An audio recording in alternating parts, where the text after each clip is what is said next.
Vamos a continuar con la última parte de lo que es el proceso de I+C, la sesión de I+C. La última parte corresponde a lo que es la determinación de los controles, ¿no? Vimos que dentro de la gestión del riesgo habían distintas etapas, ¿no? Más una etapa previa. La etapa previa, ¿cuál es? La reunión de toda la información relacionada a la seguridad y salud dentro de la empresa. La primera etapa era identificación de peligros e identificación de riesgos. Recuerden que tienen que identificar tanto peligros como riesgos, ¿no? ¿Por qué? Porque la segunda etapa corresponde a la evaluación y valoración de los riesgos. ¿Cuál es la otra etapa? Y etapa final y es la determinación de los controles, ¿no? Esos controles se pueden aplicar por ejemplo, en la fuente, ¿no? En el medio o en el receptor, ¿no? En las fuentes son aquellos controles que se van a aplicar desde la raíz, ¿no? O sea, van a reducir el riesgo en el origen, ¿no? Bueno, de acá dice, ¿no? Revisar los riesgos identificados en el diseño de ambientes de trabajo, equipos, maquinarias, materiales, puestos de trabajo, programas de capacitación y entrenamiento, ¿no?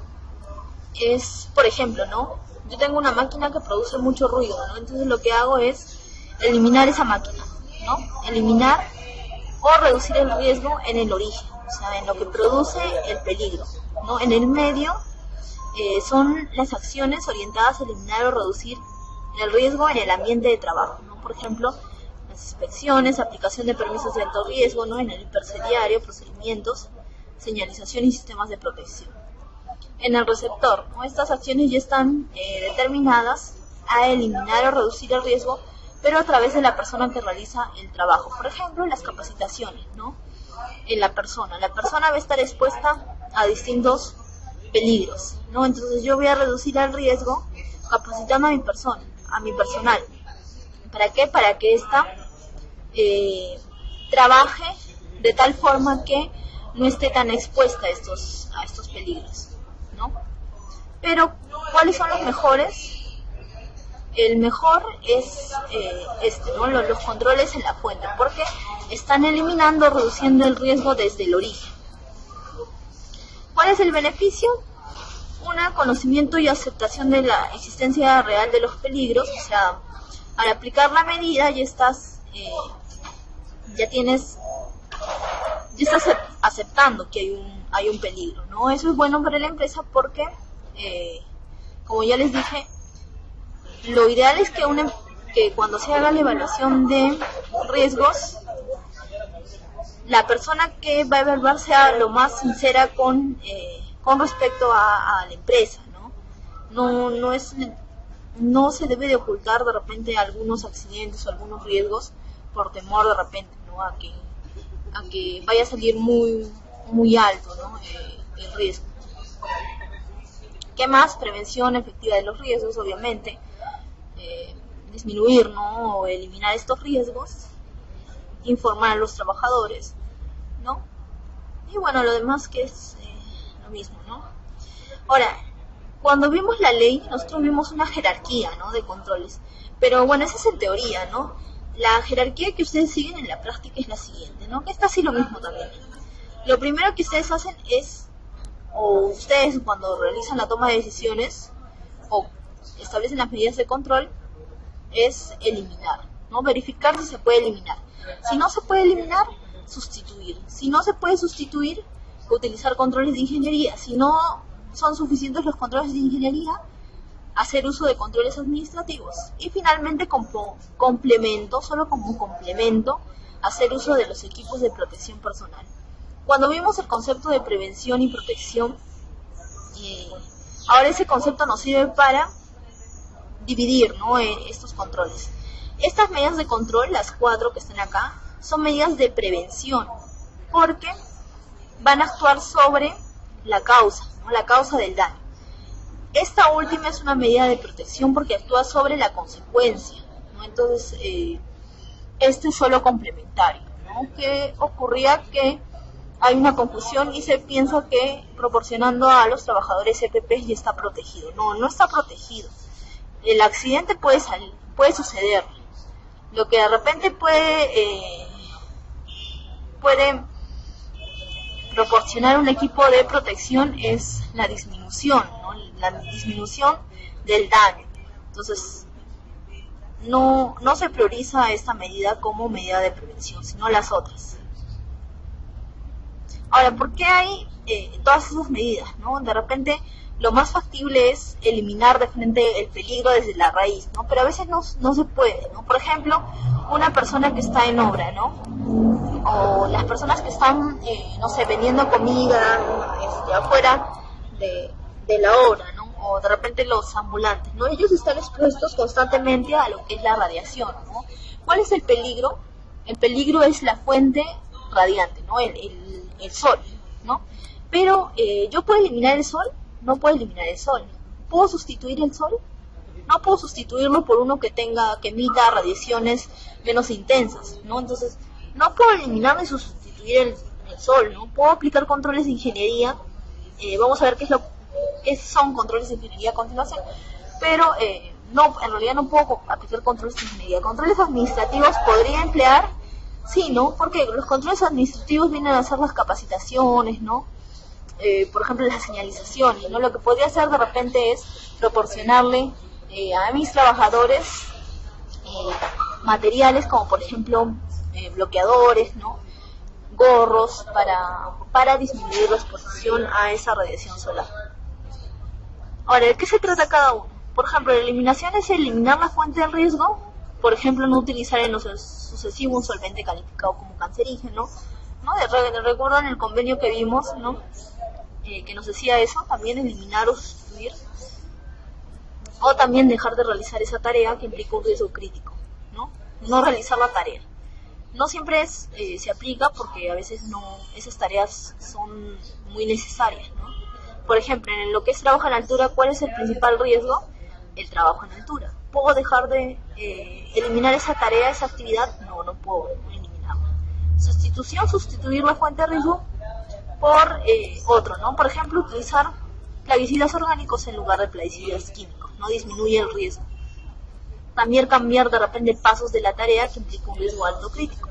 Controles de ingeniería, lo que decía, ¿no? Se refieren a todas aquellas medidas aplicadas en el ambiente de trabajo, por ejemplo, instalaciones, dispositivos de rayos láser, ¿no? Termorregulador. Controles administrativos se refieren a todas aquellas medidas de control orientadas a la toma de conciencia por parte de trabajadores, por ejemplo, la capacitación, lo que les decía. Se llaman blandos porque se van a aplicar, bueno, la aplicación va a depender de las personas, ¿no? Y bueno, los otros controles se denominan controles duros ya que no dependen de la voluntad de las personas, ¿no? Y finalmente los equipos de protección personal, que ya les dije que no es una medida de prevención sino una medida complementaria, una medida de protección, ¿no? Por ejemplo, ¿no? Un ejemplo rápido, si yo tengo una máquina que produce mucho ruido, yo lo que puedo hacer es eliminarla, pero de repente esa máquina es importante, una parte importante de un proceso, entonces no puedo eliminarla, puedo sustituirla, pero de repente no tengo las condiciones económicas para sustituirla, ¿no? Entonces la solvencia económica, ¿no? Dentro de la empresa para sustituirla. Entonces lo que puedo hacer, o de repente esa máquina es muy nueva y no se puede sustituir porque las otras máquinas son mucho peor, trabajan de una forma mucho peor, ¿no? Entonces, lo que puedo hacer es aplicar controles de ingeniería, ¿no? De repente colocar algún aislante para que el ruido que se produzca sea el mínimo, ¿no? Controles administrativos, capacitar a mis trabajadores, ¿no? En el uso de la máquina, ¿no? Crear conciencia en mis trabajadores, ¿no? Señalizar de repente el área en donde esté esa maquinaria, ¿no? Para que mis trabajadores no entren en esa área y no tengan algún accidente.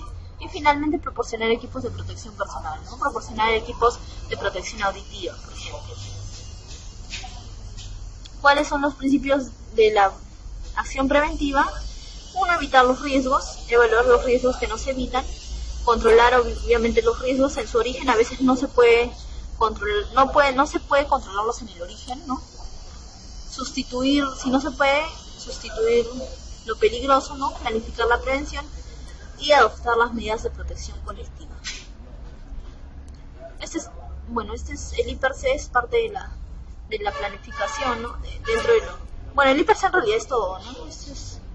Es todo el proceso que les mostré todo el esquema, ¿no? Pero está en la parte, recuerdan que vimos que era un sistema de gestión de seguridad y salud en el trabajo, y cuáles eran las fases, ¿no? Cuáles eran el ciclo de DEMI, el ciclo PHBA. Vimos una parte de planificación, una parte de hacer, una parte de verificar y una parte de actuar, ¿no? Por ejemplo, esta es la parte de verificar, ¿no? Esta es la parte de planificación. En la parte de planificación se hace el IPRC.